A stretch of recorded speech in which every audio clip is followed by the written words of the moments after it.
Now, the rest of the story.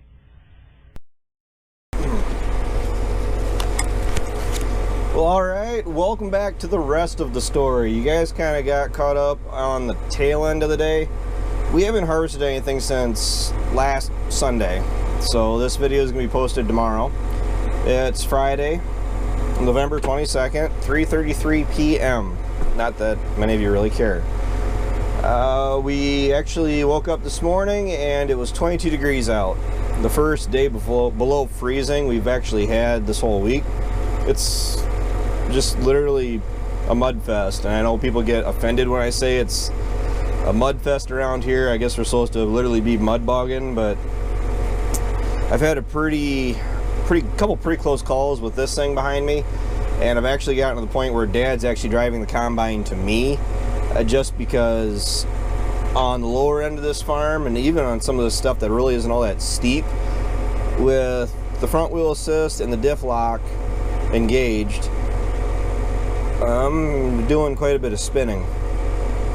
So it is a nice thing having a big cart like this. We're not dragging around two grain cart tractors and the combine. We were able to just jump in the combine in the 82 this morning and leave. The only thing is when you're pulling this much weight behind you, maybe a big articulated would help. Horsepower isn't an issue. This thing's actually weighted down fairly heavy. Full front suitcase of weights, and it's actually got two 1,400-pound inner weights on the inner rear tires. We could have more on the rims and the duals, but horsepower is there. It's just the ground is so saturated, it's so soft that this thing was actually pulling me sideways going through a waterway. And I wasn't even fully loaded. I only got 41,000 pounds on right now, and even when this thing's empty towards the end of the day now, I'm having a hard time getting around with this thing empty.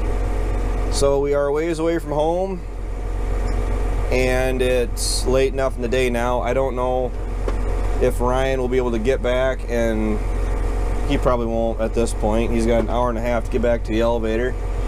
If we can get him loaded again tonight for tomorrow morning, or if he can make it to the elevator tonight, we're pretty much gonna abandon this farm for the time being. It's up in the 40s right now. It's actually pretty nice out, blue sky and sunny. Kind of odd for me to say that, but I wish the clouds would have stayed and maybe the sun wouldn't have thawed out this upper layer of frost we had so quick. So the first two semi-loads we took out today, we didn't have any issues at all. But Dad just said that he's got to quit. He got down the lower end of this piece and he was actually sliding sideways. For those of you that are new to the channel, last year Dad took a pretty fun ride with the combine and the bean head, and he slid about 30 feet into some woods. Just because the frost had actually thawed where we were at. He was cutting the last of the soybeans last fall. The top layer had thawed just enough that it had turned to mud, and he lost traction going around. It wasn't even the outside round. He was probably 60, 80 feet or so up from the woods, and he slid all the way down 30 feet into the woods. He stopped just before he ran into a tree, so that could have been a nightmare. But we avoided any real big disaster. Actually, I think that video's on How Farms Work if you want to go check out Ryan's channel. It's a while back. It's last year. You have to look it up, but it's no big deal. Well, it was at the time. And the thing we're having right now is the combine's only a two-wheel drive, so the front tire is all it's really driving. And he just said that he only had about 3/4 of a hopper load, and he said he's just having a hard time keeping on the rows. So the goal is to at least run out what he's running out right now, to at least get the semi loaded for tomorrow morning, I highly doubt Ryan's gonna make it back. And then they're calling for the ground to freeze tonight. It's supposed to be 40 something again tomorrow and the next day. And the plan is that I got a farm that's about, well, it's a lot closer to home than this piece. So we're actually going to run over to that one tomorrow of mine and run that out as much as we can until we get the same situation. I was trying to avoid that piece just because I got to load it on the road, and I don't like pulling mud out onto the road. At least with this farm, we're able to load it in the driveway on the gravel, so the mud is kind of contained to the field. But once it gets on the road, I mean, it just turns into a hassle to deal with. So I just assume like keep it off the road. But we are down, I don't know the exact numbers at this point, but we're probably down to, well, if we're not under 100 acres, we're right at 100 acres left to harvest. We started the day off with about 120, and we actually took off probably about a quarter of this farm overall. And we really haven't actually had to wait for Ryan too much. Ryan had to sit and wait for the elevator. They shut down for an hour and a half, so he said that really slowed him down. But otherwise, Ryan's been keeping up with us pretty good. I think we waited like 20 minutes for between each load, and this is going to be load 4. And actually on my phone, because of how everything is set up, I can check to see. And it's got to load. I can check to see if Ryan has actually emptied the truck. He has. And he's doing really good. He's within about 10 bushels all 3 loads today as far as watching the gauges on his truck. So, 1,050, 1,049. 1,040, so pretty close. I am watching the scales to make sure that we're not getting him overloaded. He hasn't had any overloaded loads this fall that I'm aware of. Well, any that I've loaded, I guess. I don't know as far as anything that anybody else has actually loaded for him, but the mud is an issue.